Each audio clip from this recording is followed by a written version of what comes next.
كيمياء ولا جغرافيا؟ لا كيمياء. طب امتحان الكيمياء النهارده كان عامل ايه؟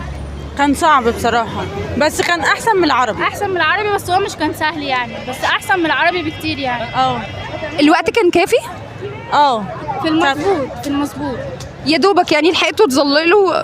لحقنا نظلل عشان احنا بنحل يعني السؤال الأول كذا بنروح نظلله على طول عشان الوقت ما يروحش علينا في الآخر. اتعلمتوا حاجه من العربي في كوقت والتظليل؟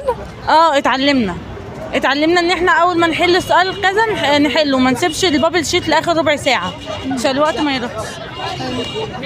يعني ايه اللي بتتمنوها في الامتحانات اللي جايه؟ ان هم تبقى اسهل من كده يعني. يسهلوها حبه، مش كده يعني. النهارده كان متنوع المستويات ولا متوسط فوق المتوسط؟ لا كان في كان في سهل وكان في صعب، بس المقالي كان صعب قوي. ولا في ولا كان في منه اي حاجه ولا اي. المفاهيم ما كانش فيها منها ولا سؤال.